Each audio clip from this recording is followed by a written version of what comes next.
ይስጥልኝ ተመልካቾቻችን፣ እንዴት ናችሁ?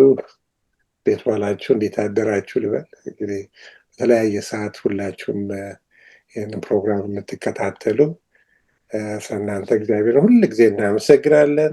ይህ ከዚህ ከኢትዮጵያን ሰባተኛ አድቬንቲስት ቤተክርስቲያን ከዋሽንግተን ዲሲ የሚተላለፍላቸው ሳምንታዊ የመጽሐፍ ቅዱስ ጥናት ይሆናል እና ባለፉት 2 ሳምንታት አዲስ ትምህርት ጀምረናል። የኢያሱን መጽሐፍ እያጠናን ያለ ነው። ከዛ በፊት እንግዲህ ዘጸአትን ስናጠና ነበር። አሁን ደግሞ ኢያሱን ጀምረናል። ዛሬ 3ኛውን ክፍል እናጠናለን።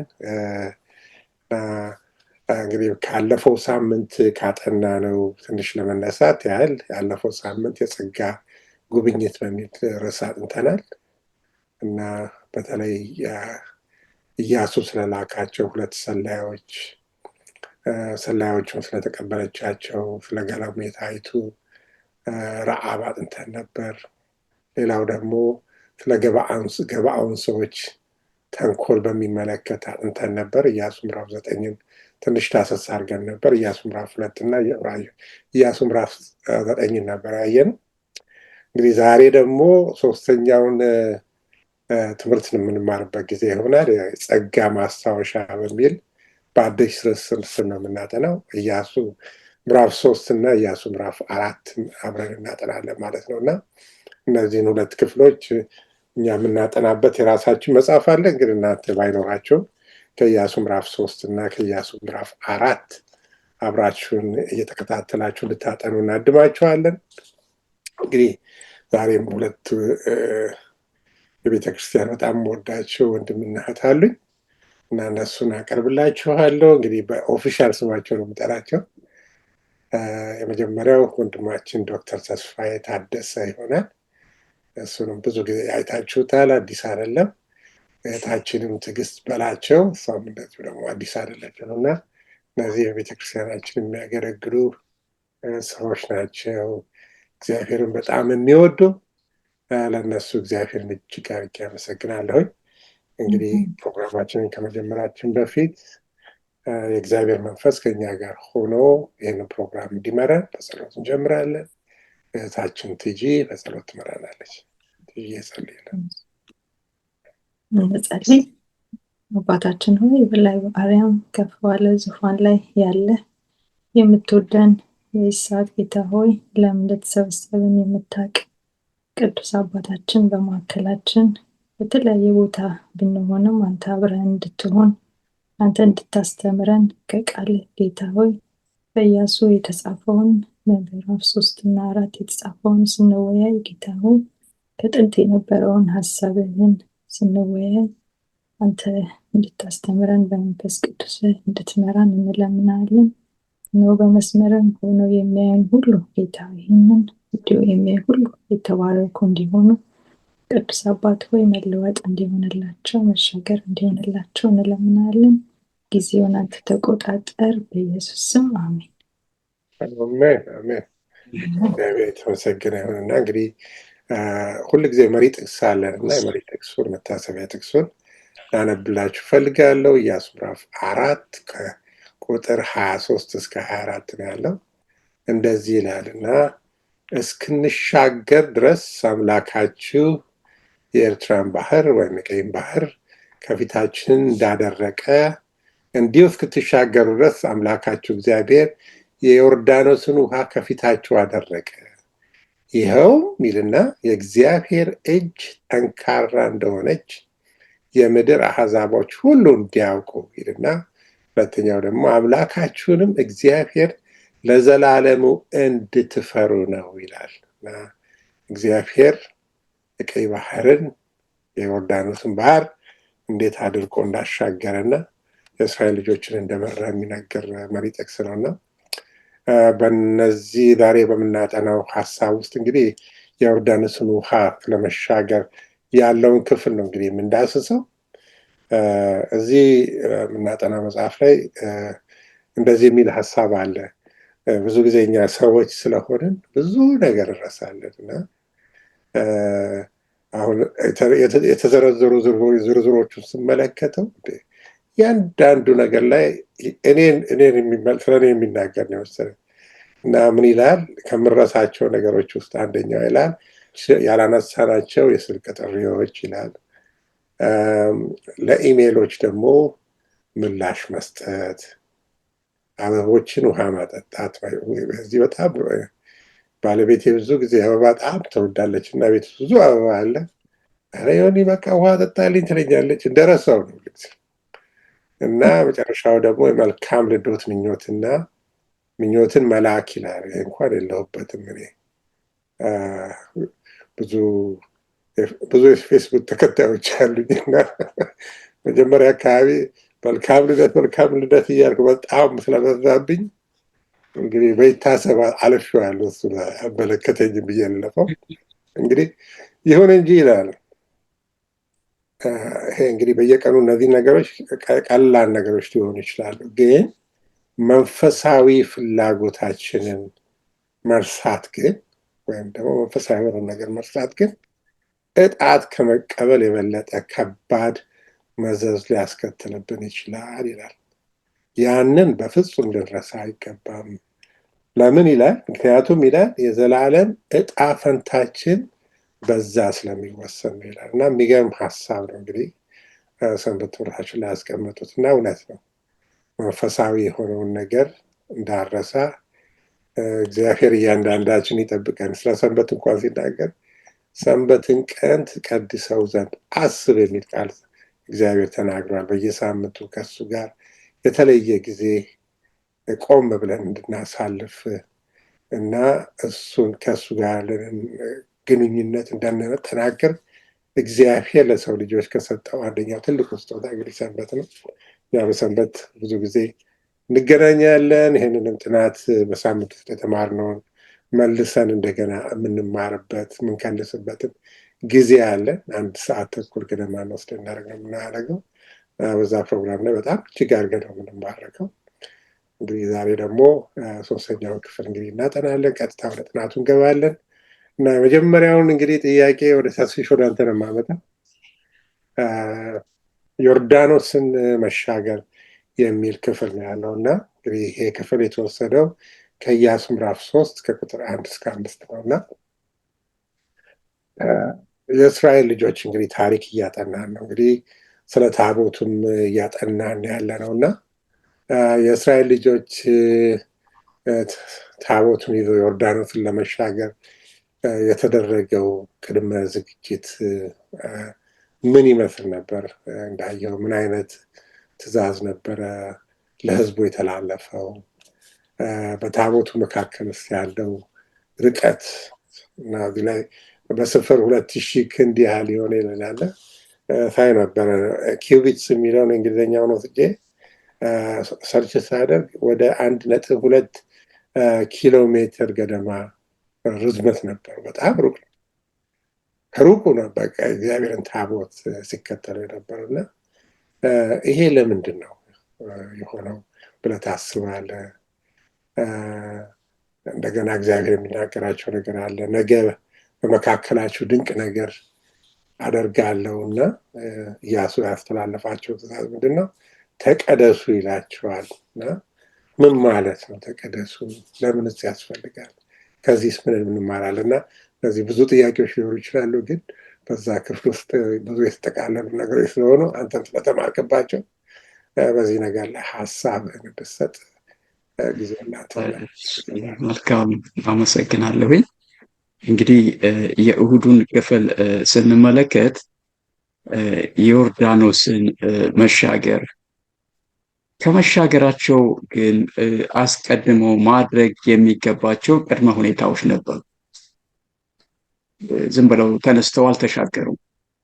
ልዩ ዝግጅት ነበረ የተነገራቸው። ምንድነው እሱ? በመጀመሪያ ያው የሚቀድመው በእርግጥ መቀደስ ነው። መቀደስ ማለት የእግዚአብሔርን መገኘት የሚወስን ጉዳይ ነው። እዚህ አስቀድመው መቀደስ ነበረባቸው። ከኃጢአት መራቅ፣ እግዚአብሔርን የሚያሳዝን ነገር ካለ ከአካባቢያቸው ማስወገድ፣ ከጣዖት አምልኮ መራቅ፣ ራሳቸውን ለዚህ አስደናቂ የእግዚአብሔር ጣልቃ ገብነት ማዘጋጀት ነበረባቸው። ስለዚህ ልዩ ዝግጅት ያስፈልጋቸዋል። ይሄ አንተ ያልከው 2000 ክንድ የተባለው እንግዲህ መመሪያ ነው። መመሪያ 2000 ክንድ ኖርማሊ 1000 ወደ 2000 ክንድ ሲሆን እንግዲህ 1000 ሜትር አካባቢ ነው የሚሆነው። 1.2 ኪሎ ሜትር እንዴት እንዳደረግከው አላውቅም። እና 2000 ክንድ ከሆነ ወደ 1000 ሜትር አካባቢ ነው ግምቱ ሊሆን የሚችለው። ምክንያቱም 2 ክንድ 1 ሜትር ነው ግምቱ። የሆነ ሆኖ እንግዲህ በዛ ርቀት መከተል ነበረባቸው። ምክንያቱም ምንድነው እሱ መንገዳቸውን የሚመራው እግዚአብሔር ነው። አስቀድሞ የትኛውንም ነገር ከፊታቸው ያለውን ነገር የሚያስተካክለው እግዚአብሔር ነው። ታቦቱ የሚወክለው የእግዚአብሔርን መገኘት ነው። ስለዚህ ትልቁ ነገር ምንድነው እሱ የእግዚአብሔር አብሮነት ከፊታቸው እንደሚወጣ የሚያሳይ ነው። ለምሳሌ ዘኍልቍ 14 ከ4 እስከ 44 ስናነብ ምንድነው እሱ የእስራኤል ልጆችን አንድ ጊዜ ሙሴ አትውጡ፣ ከወጣችሁ በአማሌቃውያን በከነዓናውያን ትሸነፋላችሁ ብሏቸው ነበረ። እነርሱ ግን በስሜታቸው ተገፋፍተው ወጡ፣ ተሸነፉ። አስደናቂ ሽንፈት። ምክንያቱም እግዚአብሔር አብሯቸው አልነበረም። ሙሴም አልተንቀሳቀሰም፣ ታቦቱም አልወጣም። ስለዚህ ትልቁ የሚያሳየው የታቦቱ ከፊታቸው መውጣት የሚያሳየው የእግዚአብሔርን አብሮነት ነው። ትልቁ የምንወስደው ትምህርት ነው። ለምሳሌ በቤተ መቅደሱ ውስጥ እነዚህ ታቦቱ አካባቢ ያሉ ታቦቱ አለ። በታቦቱ ውስጥ 10ቱ ትእዛዛት፣ የአሮን በትር፣ መናው፣ እነዚህ ሁሉ አሉ። የሚያሳያቸው ነገር አለ ታቦቱ ሲንቀሳቀስ እና ታቦቱ ለምሳሌ 10ቱ ትእዛዛት ምንን ያሳያሉ? ከእግዚአብሔር ጋር ያለንን ቃል ኪዳን፣ አንድነት፣ ስምምነትን የሚያሳዩም ናቸው። የአሮን በትርስ ያው የእግዚአብሔርን ስልጣን የደረቀውን ማለምለም እንደሚችል የሚያሳይም ነው። የማይቻለው እንደሚቻል በእግዚአብሔር የሚያሳይ ነው።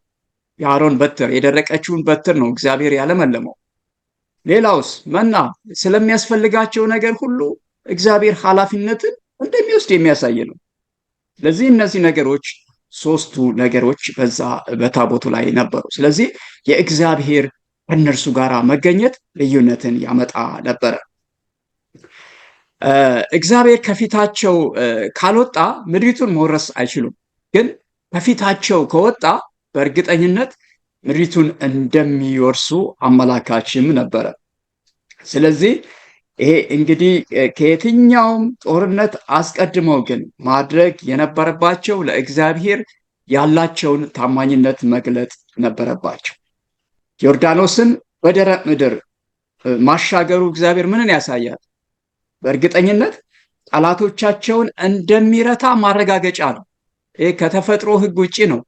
ዮርዳኖስ በጣም ሞልቶ ነበረ።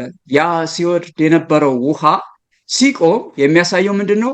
የእግዚአብሔርን ሁሉን ቻይነት፣ ከተፈጥሮ ሕግ ውጪ እግዚአብሔር መስራት እንደሚችል የእርሱን ሉዓላዊነት ስለሆነ እስራኤላውያኖች ከፊታቸው ለሚኖረውም ጦርነት በእግዚአብሔር ላይ መደገፍና መታመን ነበረባቸው።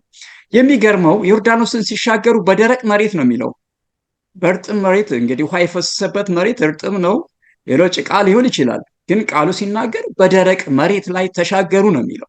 ይህ የእግዚአብሔርን ታላቅነት የሚያሳይ ነው። እንግዲህ ይህን ካል ዘንዳ እኛስ በሕይወታችን ወደ ዛሬ ስናመጣው የእግዚአብሔር መገኘት በሕይወታችን፣ በኑሯችን፣ በስራችን፣ በሁሉ ነገራችን እንዲሆን ማድረግ አለብን። ከዚህ ምን መማር አለብን? አንደኛ እኛም መቀደስ አለብን። ምን ማለት ነው? በእግዚአብሔር ጸጋ ከኃጢአት ሁሉ መራቅ። ሌላስ ምን ማድረግ አለብን? እግዚአብሔር በቃሉ እንዲናገረን ቃሉን ሁል ጊዜ ማጥናት አለብን፣ መጸለይ አለብን። ሌሎች ነገሮችን መንፈሳዊ ነገሮችን ማድረግ አለብን። ከምንም በላይ ደግሞ በመንፈስ ቅዱስ እንድንሞላ ዕለት ዕለት መጸለይ አለብን። እንግዲህ ርዕሱ የሚለው የጸጋ ማስታወሻዎች ነው። እንግዲህ ከዚህ አስደናቂ ማስታወሻዎች አንዱ ምንድነው? እሱ ባህሩን መሻገራቸው ነው። ባህሩን መሻገራቸው። እኛስ ከፊታችን እንደ ዮርዳኖስ የሞሉ ትላልቅ የሆኑ የማንችላቸውን ነገሮች በህይወታችን አልፈን እናውቃለን ወይ? አዎ አልፈን እናውቃለን። ማናሻገረን? የእግዚአብሔር ሁሉን ቻይነት፣ የእርሱ ጣልቃ ገብነት እነዚህን ባህሩን ከፍሎ እንድንሻገር አድርጎናል። ስለዚህ ከጸጋ ስጦታዎች አንዱ ምንድነው? እሱ ባህሩን መሻገር ነው ማለት ነው። እንግዲህ በእሑዱ ክፍል ላይ በአጭሩ ልናይ የምንችላቸው ሀሳቦች እነዚህን ነው። አመሰግናለሁ። መልካም ብርክ ያደርገህ በደንብ አድርገህ ነው የገለጽከው አንተ። እኔ እንግዲህ ከኢንተርኔት ላይ ሳገኝ አይ ቲንክ ነው በሀበሻ ክንድ አይደለም እንትን የተባለው ብዬ ነው የማስበው። አንደት ነው 2000 ሜትር 1 ኪሎ ሜትር 2000 ክንድ ነው 2000 ክንድ ነው አለ 2000 ከሆነ ሜትር አይጠጋም። 1000 ሜትር ነው። ልክ ነው እኮ 1 ኪሎ ሜትር እኮ ነው። 1000 ሜትር ከሆነ 1 ኪሎ ሜትር ነው። ልክ ነው። ነጥብ ሁለቷን የጨመሯት እንግዲህ ክንዳቸው ረጃጅም ነው ብዬ ነው የማስበው።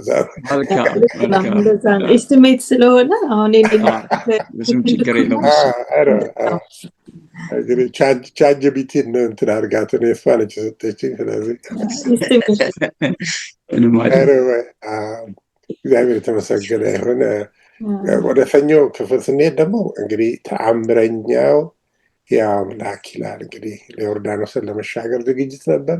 አሁን ደግሞ እግዚአብሔር ሲያሻግራቸው ወዳለው ሀሳብ ነው የምንሄደው እና እንግዲህ በዛ ክፍል ውስጥ ቲጂዬ የሆነው ተአምር ኒፍላኦት የሚል ቃል ተጠቅሟል እዛ ላይ እና ምንድን ነው በዘመናት እግዚአብሔርን ለሕዝቡ ያደረገው ከአእምሮ በላይ የሆነው ይሄ ድንቅ ስራ ስለ እርሱ ማንነት ምን ያስተምረናል ብለሽ ታስቢያለሽ?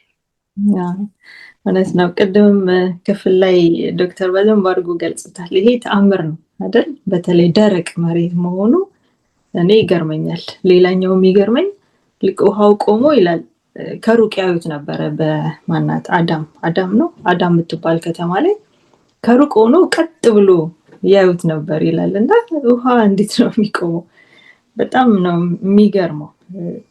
ይሄ እንግዲህ ፍጥረት ሁሉ የእግዚአብሔር ስራ መሆኑን እናምናለን አይደል? ግን እግዚአብሔር ራሱ ሳይንሱንም ስለሚያውቀው እሱ እንደፈለገ ማድረግ ይችላል። እኛ ጋር ሲመጣ ግን በጣም ተአምር ነው፣ ድንቅ ነው። ያ የሚያሳየው በቃ እኛ የእሱ ፍጥረቶች ነን።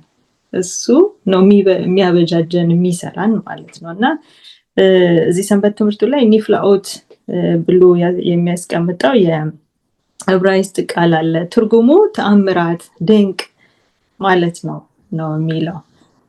እግዚአብሔር በጣም በተአምር የተሞላ አምላክ ነው። ባለመዝሙሩም ሲናገር መዝሙር 72:18 ላይ ብቻውን ተአምራትን የሚያደርግ የእስራኤል አምላክ እግዚአብሔር ይባረክ ይላል።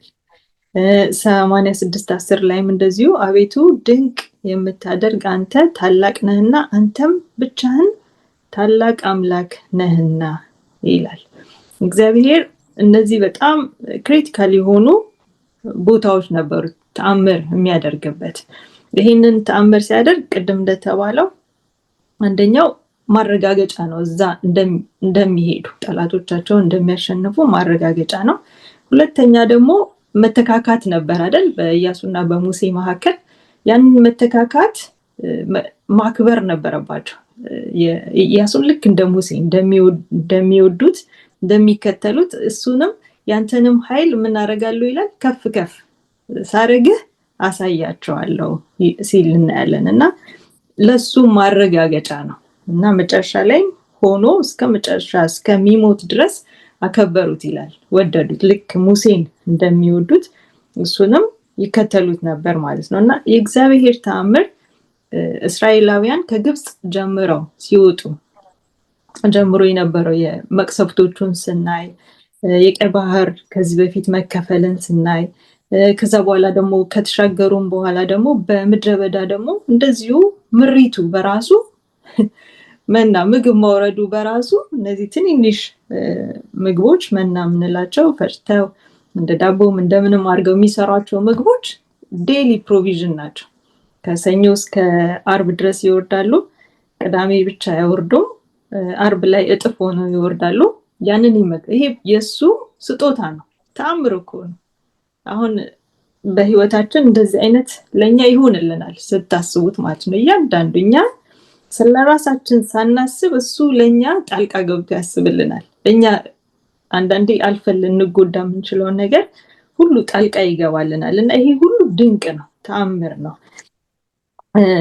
ለሱ ለእግዚአብሔር ምንም የሚሳነው ነገር እንደሌለ ደግሞ ሌላ ኤርምያስ 33:17 ላይም እንደዚሁ የተጻፈልን አለ። ስሙ ለሱ ምንም የሚሳነው እንደሌለ ስሙ ደግሞ ስሙና ተፈጥሮ ደግሞ ድንቅ እንደሆነ እንደዚሁ በመሳፍንት 13:18 ላይም ተጽፎልናል ማለት ነው እና ከአይምሯችንም በላይ የሆነ አምላክ ነው እግዚአብሔር ማለት ነው እና በተለይ ስለ ስሙ ሲናገር ለማኖሄ የሚባል ስምህ ማን ነው ብሎ ሲጠይቀው ያው ልጅ ተወልዳለህ የሳምሶን አባት ነው ማኖሄ። ስምህ ማን ነው ብሎ ሲጠይቀው የተናገረው መልስ ነው ስሜ ድንቅ ነው እና ለምን ትጠይቀኛለህ አለው። የእግዚአብሔር ስም ድንቅ ነው፣ ድንቅን የሚያደርግ ተአምራትን የሚያደርግ። ለዛ ነው አሁን በማይመስል ነገራችን ላይ አሁን ብዙ ነገሮችን ማንሳት እንችላለን። እኛ ልንደርስበት የማይመስለን የነበረውን ነገር ዛሬ ደርሰንበት ያየናቸው ነገሮች አሉ አይደል? በፊት እኮ በጣም ሩቅ ናቸው፣ አይመስሉንም፣ የሚሆን የማይመስል ልክ ውሃው ዮርዳኖስ ሳይከፈል በፊት የእንትን ወቅት ስፕሪንግ ወቅት ነው፣ በጣም ውሃ የሚሞላበት ነው፣ በጣም ጥቅ ብሎ ሞልቶ ነበር ነው የሚለው እዛ ላይ እና ያንን ማቆም በጣም ኢምፖሲብል። እዛ ጋር ሆነው ሲያዩት ትእዛዙም ሲነገራቸው እርግጠኛ ነኝ በጣም ነው የሚጠራጠሩት። ግን እግራቸው እዛ መንካት ነበረበት ውሃዋን። ልክ ሲነካ ነው አይደል ውሃው የቆመው። ልክ እንደዛ እኛም አሁን እንደዛ ተራራ የሚመስሉን ነገሮች እንደ ዮርዳኖስ ሙልት ብለው አስቸግረውን የነበሩ ነገሮች ሲከፈቱ የምናይበት እንትን አለ። አሁን ዘካርያስም እዚህ ጋር በዘካርያስ መጽሐፍ ውስጥ 8 ከ6 እስከ 8 ላይ ምን ይላል? አሁን የዛኔ እስራኤል ፈራርሳ ህዝቡ በጣም በቃ የምትሰራ ሳይመስለው ደንግጦ ባለበት ሁኔታ ስናስበው የማይሆን ነገር ነው። ግን እግዚአብሔር ግን ተስፋ እየሰጠ ነበር። ምንድነው የሚለው? የሰራዊት ጌታ እግዚአብሔር እንዲህ ይላል ህዝቤን ከምስራቅ ምድርና ከምዕራብ ምድር አድነዋለሁ፣ አመጣቸውም አለው፣ በኢየሩሳሌምም ውስጥ ይኖራሉ፣ እነርሱም ህዝብ ይሆኑኛል፣ እኔም በእውነትና በጽድቅ አምላክ እሆናቸዋለሁ ብሎ ይናገራል። ይሄ ሁሉ ጊዜ አልፎ ኢየሩሳሌምም ተሰርታ ተገንብታ ያ ሁሉ እንደሚሆን በትንቢት ተነግሮ ነበር። ግን በወቅቱ ስናስበው ግን የማይመስል ነገር ነው የሚመስለው አይደለ? ይሄንንም እናያለን። ይሄ ሁሉ የእግዚአብሔር ተአምር እኛ የማይመስለን የሚመስለው ነገር ሆኖ ስናየው ማለት ነው። በአዲስ ኪዳንም እንደዚሁ በሉቃስ 18 ከ18 እስከ 27 እንደዚሁ ደግሞ አንድ ከአለቆች አንዱ መጥቶ የዘላለምን ወንጌል እንድወርስ ምን ላደርግ ብሎ ሲጠይቀው ክርስቶስን ያው እናትና አባትን አክብር ብሎ ትእዛዞቹን ሁሉ አክብር ምናምን ብሎት ከተነጋገሩ በኋላ እሱ ያለህን ሁሉ አምጥተህ ስጥ ሲለው ሀብታም ስለነበረ አልቻለም። ስለዚህ ለሀብታም መንግስተ ሰማያት መግባት ከሚገባ ግመል በመርፌ ቀዳዳ ቢገባ ይሻላል እና ሲል ጊዜ ደቀ መዛሙርቱ እንዴ ይሄ አሁን እንዴት ይቻላል? በሰው ዘንድ የማይቻል በእግዚአብሔር ዘንድ ይቻላል ብሎ አረጋገጠላቸው እና እንግዲህ ማን ሊድን ይችላል አሉ ማለት ነው። ይሄ እንደሱ ሲል እና ይሄ ምንድን ማለት ነው? በሰው ዘንድ አሁን እኛ የማይቻል ነው የሚመስለን፣ ነገር ግን እያንዳንዳችን የዳንበትን የመጣንበትን መንገድ ስናይ የማይቻል የሚመስሉ ነገሮች ተችለው እናያለን። በትንሹ ሲጋራ ማቆም እንደ ተራራ የነበረበት ሰው መቼ እንደጣለው ሳያውቀው ከዛ ይወጣል አይደል? ይሄ ተአምር ለሱ ማለት ነው፣ ለዛ ስፔሲፊክ ሰው ማለት ነው። እና በእያንዳንዳችን ህይወት ውስጥ በእኛ ኃይል ወይም ደግሞ በእኛ ብርታት ሳይሆን ምሪቱ ቅድም እያልነው ከሩቅ ሆነው አይደል ታቦቱን የሚከተሉት የነበረው፣ እዛው ጋር ራሱ ሲያስቀምጥ ምንድን ነው የሚለው? እንዳይጠፋባችሁ ነው የሚለው። እንዳይጠፋባችሁ ከቅርብ ቢሆኑ የራሱ ሎጂክ አለው ማለት ነው። ከሩቅ መከተላቸው ፎከስ እንዲያደርጉ ያደርጋቸው ነበር ማለት ነው። ከሩቅ ማየታቸው፣ ከቅርብ ቢሆኑ ሊጠፋፉ ይችላሉ። እሱ እግዚአብሔር ብቻ ስለሆነ የሚያውቀው ማለት ነው። እና ፎከሳችንን ወይም ደግሞ አይናችንን እግዚአብሔር ላይ ካደረግን ምን ይሆናል? ፎከሳችንን አናጣ እና የሚቻል ለኛ የሚቻል የማይመስለን ሁሉ በሰው የማይቻል የሚመስል ሁሉ በእግዚአብሔር እንደሚቻል እንድናምን ያበረታታናል ማለት ነው። የሰኞ ክፍል ይሄ ነው ባጭሩ የሚለው። የሚገርም ነው በጣም እግዚአብሔር አሰራር እና እኔ አሁን ከሁለታችሁም የተማርኩት በዚች እንኳን ደቂቃ ውስጥ በደረቅ መሬት አሻግራቸው አንዳንድ መጽሐፍ ቅዱስ ስታነቡ ሳታስተውሉ የምናልፋቸው ነገሮች አሉ። እግዚአብሔር ሲያሻግር አመቻችቶ እንደሚያሻግር አይነት አድርጌ ነበር አሁን የማየው። በቃ ሁሉን ነገር አመቻችቶልን እንደገና እንደሚያሻግረን ከሩቅ ውሃው ተከምረው ያዩ ነበረ።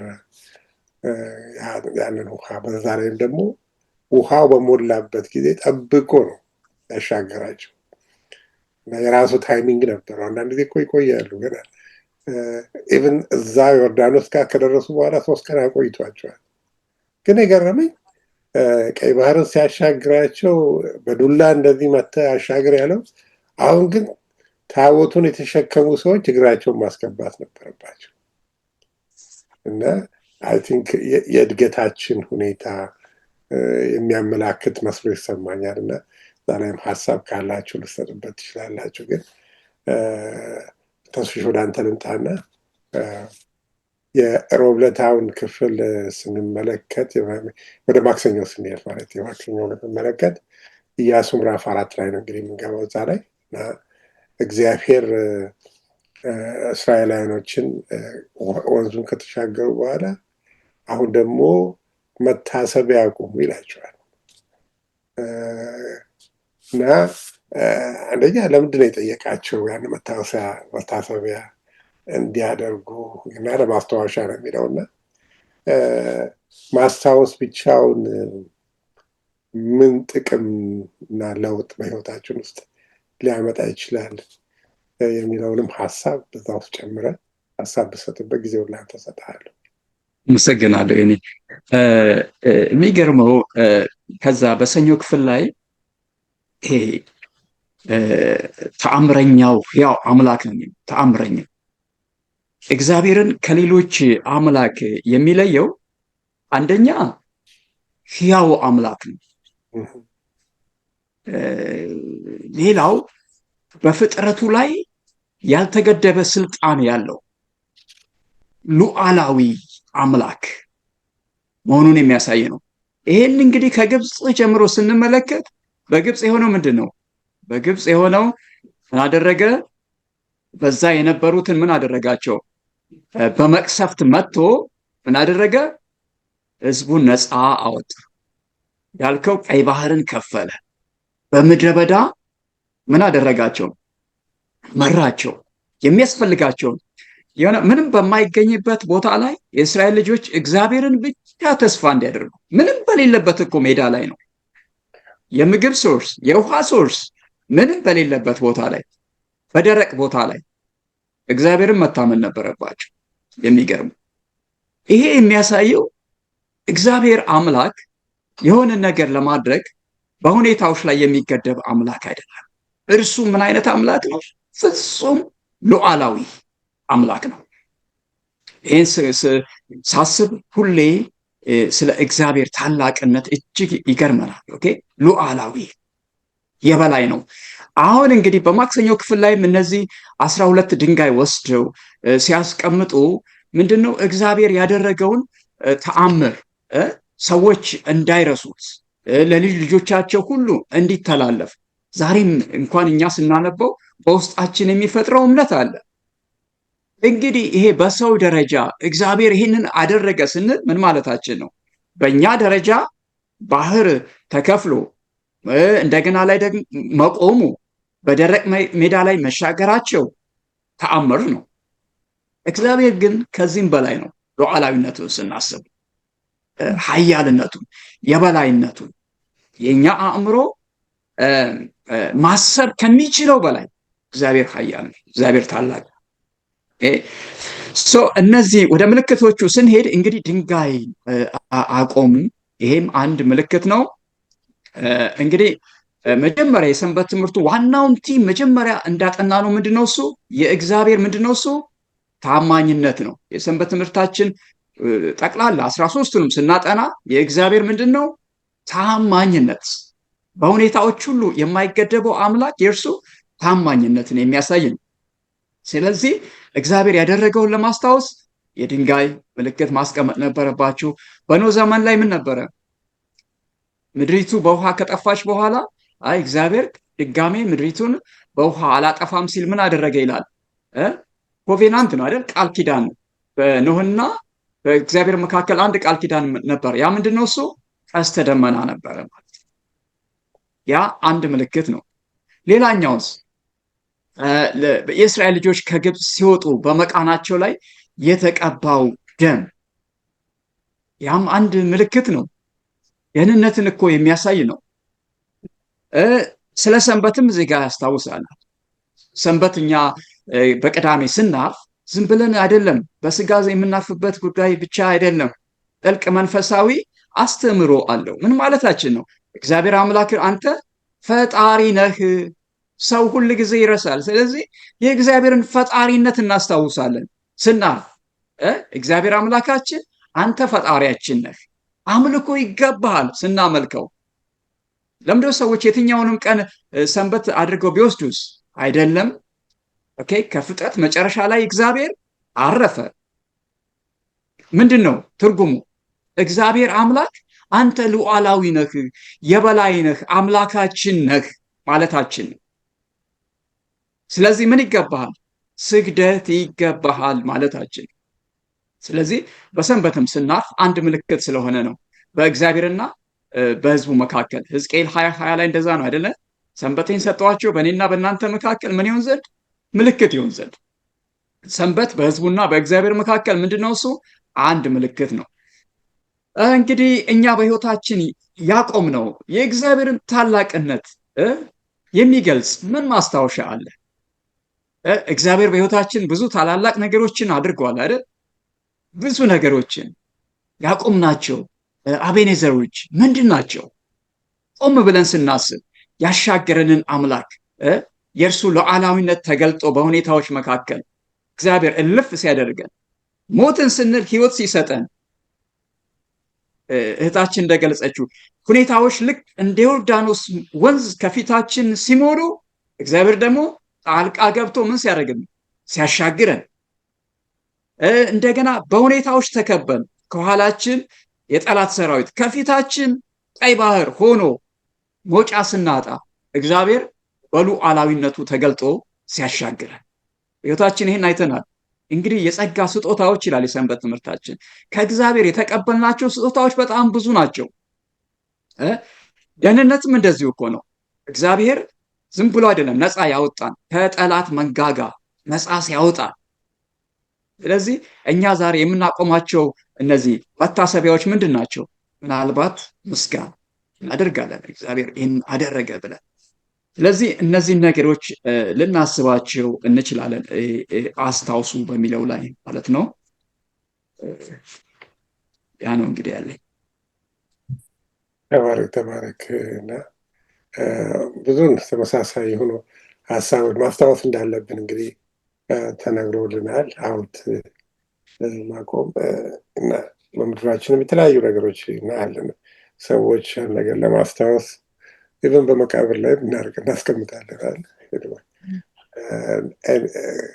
ወደ ሮብ እንግዲህ ክፍል ስንመጣ የሚቀጥለው ክፍል ላይ ስንገባ እንግዲህ ፎር ሳም ሪዝን እዛው መርሳት ላይ እንድንቆይ አድርገውናል መሰለኝ ሰንበት ትምህርት አስተማሪዎቻችን እና የበለጠ የመርሳት ጉዳያችን አገብጋቢ ስለሆነ ነው መሰለኝ እንግዲህ ፈርዶብን እንረሳለን። ትጂዬ ወደ አንቺ ነው የምመጣው። እንግዲህ ስለ መርሳት የሚናገረው በዛ ክፍል ውስጥ ምንድን ነው የምንረሳው? ለምንድን ነው የምንረሳው? አንዳንድ ጊዜ እኮ እንደዚህ አይነትን ጥያቄ ጠይቃ ለምን እንረሳለን? እንግዲህ የምንረሳ ከሆነ ደግሞ እንግዲህ ላለመርሳትስ ምን ማድረግ አለብን ብለሽ ታስቢያለሽ? እና በጣም ጥሩ። ይሄ ከባድ እንትን ነው አይደል? ከባድ ነው። ያው በህይወታችንም አሁን ባለንበትም ጊዜ በጣም ትልቅ እንደ በሽታም ነው ባይዘው አሁን ላይ እንደ በሽታም ሆኗል። በተለይ ደግሞ እድሜ የገፋ ሲሄድ ደግሞ ይሄ ደግሞ እየጨመረ ይሄዳል ከርቡ ይመስለኛል። እና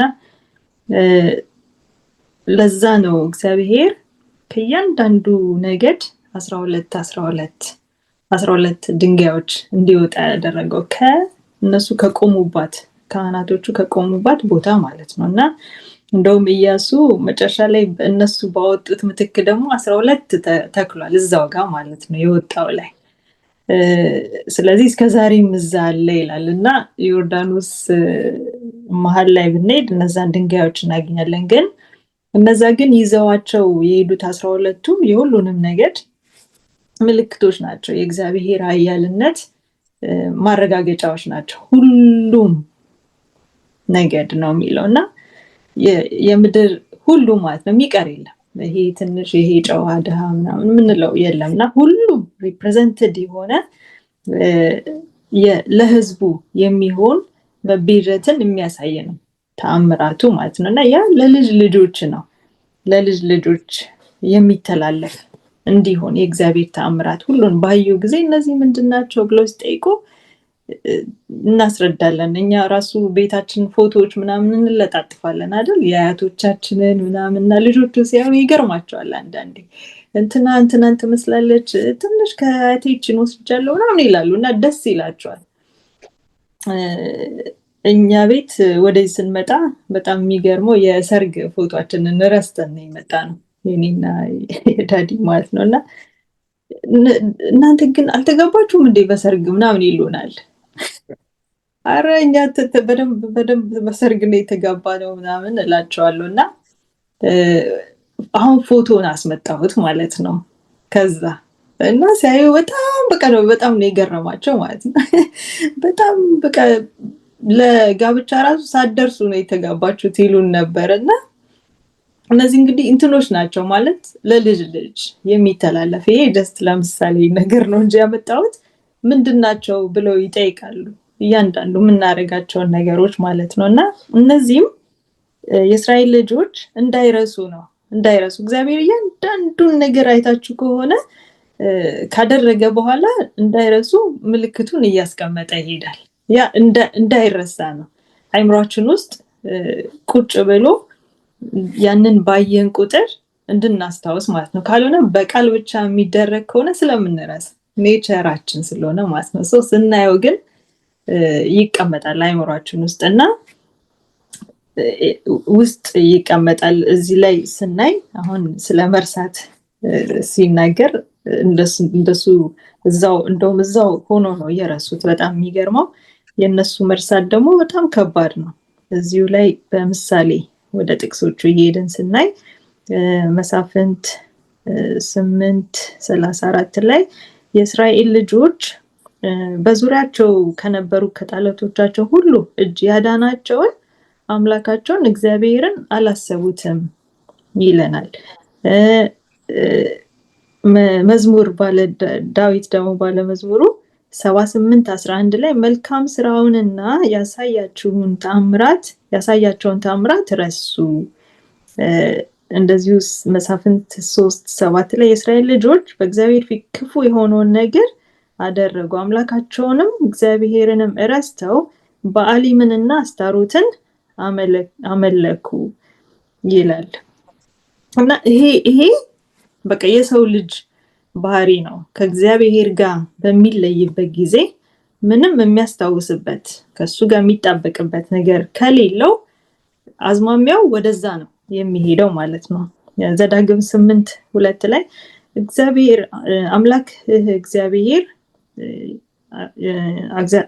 አምላክ እግዚአብሔር ይፈትን ዘንድ በልብህም ያለውን ትእዛዙን ትጠብቅ ወይም አትጠብቅ እንደሆነ ያውቅ ዘንድ ሊያስጨንቅ በእነዚህ በ40 ዓመታት በምድረ በዳ የመራህን መንገድ ሁሉ አስብ።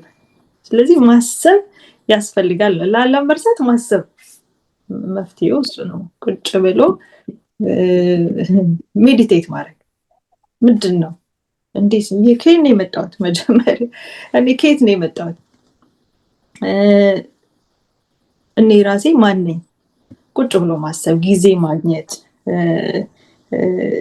እና እዚህ ደግሞ ለምንድን ነው የኖርኩት? 3 ነጥቦችን ነው እዚህ ሰንበት ትምህርቱ ላይ ደስ የሚል የሚያስቀምጠው። ከየት እንደመጣን፣ ማን እንደሆንን፣ ከዛ ደግሞ የመኖራችን ምክንያት ምንድን ነው ብለን በምንጠይቅበት ጊዜ በዛ ላይ ትኩረት በምናደርግበት ጊዜ በኢንዲቪጁዋልም በቸርችም ምን ይሆናል? ለውጦች ይመጣሉ ማለት ነው። እና እነዚህ ማሰብ፣ ማስታወስ፣ ማንሰላሰል፣ ደጋግሞ ማድረግ እንትኖች ይፈጥራል።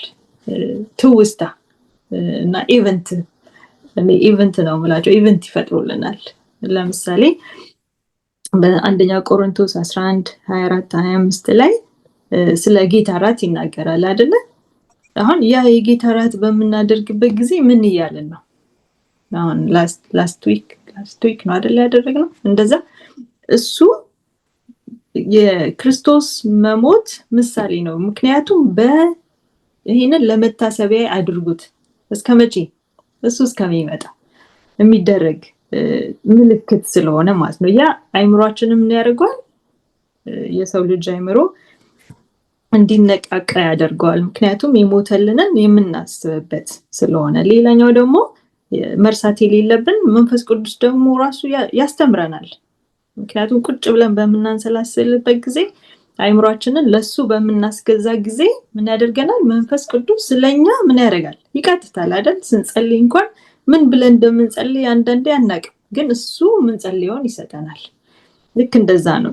የረሳነውን እንድናስታውስ ያደርገናል። ቅድምም እንደተባሉ ዶክተር እንደገለጸው ሰንበት በራሱ ሁሌ የሚደረግ ነው። እሱንም ስናስብ ከእግዚአብሔር ጋር እረፍት ስናደርግ ለዘላለም የምናርፍበትን ምሳሌ ይሰጠናል። ትእዛዛቶቹን በሙሉ ስናስብ ስለ ፍቅር እናስባለን አይደል? አሁን ዝም ብሎ 1 2 3 ብለው እስከ 10 መጻፋቸውን አይደለም የምናስበው። ትእዛዛቶቹን ስናስብ ፍቅር ነው የምናስበው። ፍቅር ለእግዚአብሔር፣ ፍቅር ለሰው ብለን ስለ ፍቅር እናስባለን እንጂ አትስረቅ፣ አትግደል፣ አታመንዝር እያልን አይደለም።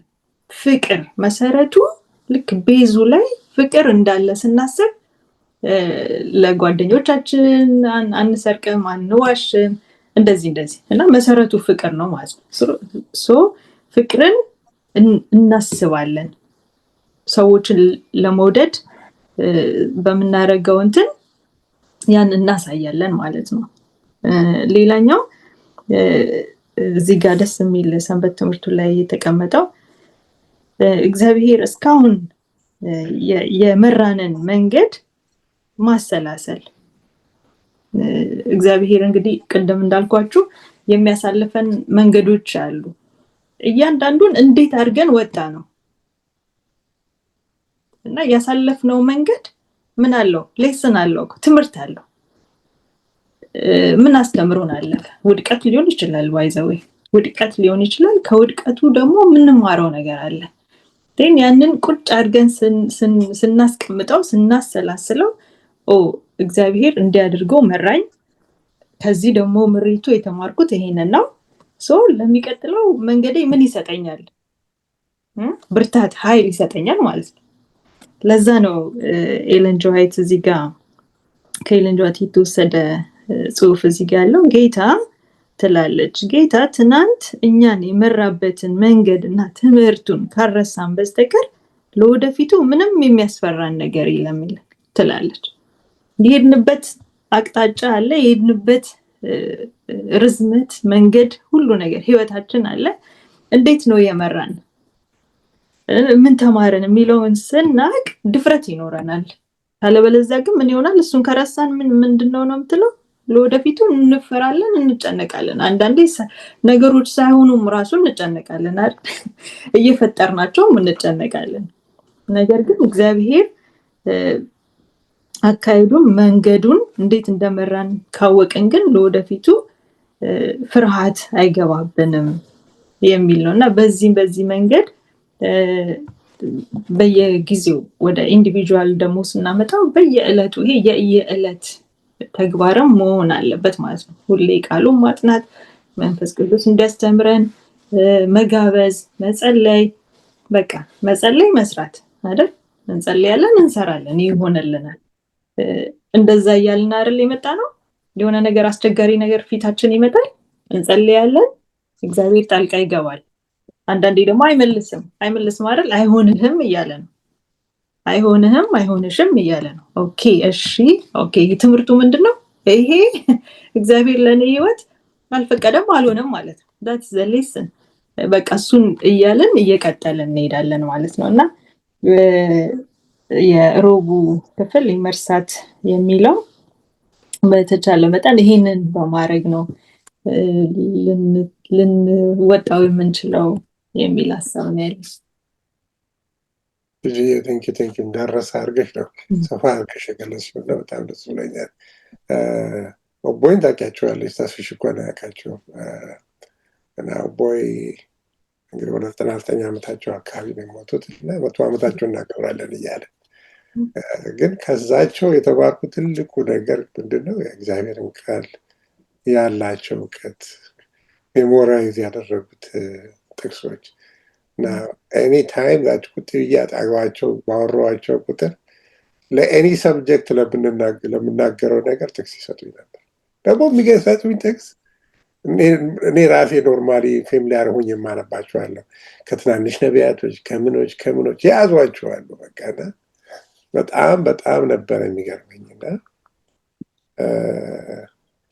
እንደዚህ የእግዚአብሔርን ቃል በልባችን የመሰወር ጉዳይ በተለይ በዛ እድሜያቸው እንኳን በ99 ዓመታቸው እንደዚህ እንደ ውሃ የሚፈሰው ነገር በጣም ነው የሚገርመኝ የነበረውና እንግዲህ ትጂ የባርኮቱን እንዳረሰ መንገዱን ተአምሩን እግዚአብሔር የታደገንን ነገር እንዳረሰ ቃሉን በልባችን እንድንይዝ እንድንጸልይ ተናግራናለች። እግዚአብሔር ያንን ነገር እንድናደርግ ሁላችንም ይርዳን። በመጨረሻው ክፍል የሐሙስ ክፍል ነው የሚሆነው። ለሁለታችሁ ነው የምሰጣችሁ። እንግዲህ የእስራኤል ልጆች ተሻገሩ፣ ሐውልትም አቆሙ፣ ምንም አደረጉና ይሄ በተለይ የመሻገርን ነገር ስናስብ ቀይ ባህርንም እኮ ተሻግረዋል።